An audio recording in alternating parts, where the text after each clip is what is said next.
उत्तर प्रदेश में निषाद समाज से जुड़ा एक बड़ा मुद्दा एक बार फिर चर्चा में है। निषाद युवा वाहिनी ने सामाजिक संगठन के माध्यम से सरकार के सामने एक महत्वपूर्ण मांग रखी है।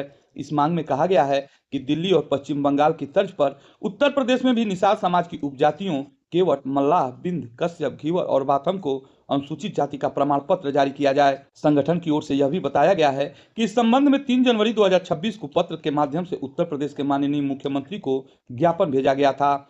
साथ ही पत्र के माध्यम से ही भारत सरकार के माननीय प्रधानमंत्री को भी इस विषय से अवगत कराया गया। यह ज्ञापन गोरखपुर के कमिश्नर के माध्यम से भेजा गया था, जिसमें स्पष्ट रूप से मांग रखी गई थी कि निषाद समाज की उपजातियों को अनुसूचित जाति का दर्जा देने की प्रक्रिया शुरू की जाए। संगठन का कहना है कि इतने समय बीत जाने के बावजूद इस मामले में उत्तर प्रदेश की सरकार की ओर से कोई ठोस कार्रवाई नहीं की गई। इसी कारण अब निषाद युवा वाहिनी ने आंदोलन की चेतावनी दी है। संगठन ने कहा है कि यदि 23 फरवरी 2026 तक उनकी मांग पर कोई निर्णय नहीं लिया गया तो वे 25 फरवरी 2026 से गोरखपुर नगर निगम स्थित बाबा साहब डॉक्टर भीमराव अंबेडकर की प्रतिमा के सामने अनिश्चितकालीन आमरण अनशन शुरू करेंगे। संगठन के प्रतिनिधियों का कहना है कि यह आंदोलन शांतिपूर्ण तरीके से किया जाएगा और इसका उद्देश्य केवल अपनी संवैधानिक मांगों को सरकार तक पहुंचाना है। उनका दावा है कि अनुसूचित जाति प्रमाण पत्र मिलने से निषाद समाज की उपजातियों को शिक्षा, रोजगार और सामाजिक न्याय से जुड़ी योजनाओं का लाभ मिल सकेगा। इस पूरे मामले को लेकर गोरखपुर सहित पूर्वांचल के कई जिलों में चर्चा तेज हो गई है। निषाद समाज के लोग इस मांग को अपने अधिकारों से जोड़कर देख रहे हैं।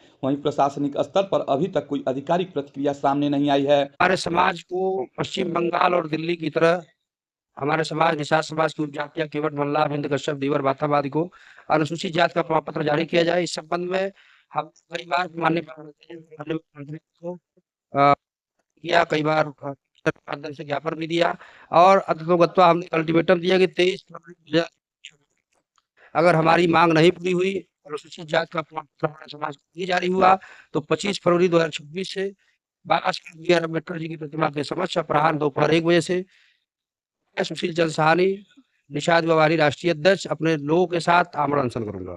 देखिए, कहीं न कहीं वो शुरुआत तो सही की है, लेकिन बाद में सो गए इन मुद्दों को लेके और कहीं न कहीं वो जो है अपने परिवार के मोह में, सत्ता के लोभ में पड़ गए और आरक्षण का अ नहीं बोलते, रिजर्वेशन का र नहीं बोलते और चूँकि भारतीय जनता पार्टी की उत्तर प्रदेश सहित संपूर्ण भारत में गठबंधन की और बहुमत की सरकार है और निश्चित तौर पर अच्छी पहल की होती तो आज निषाद युवा वाहिनी संगठन के माध्यम से हम लोग को आमरण अनशन करने की जरूरत नहीं पड़ती।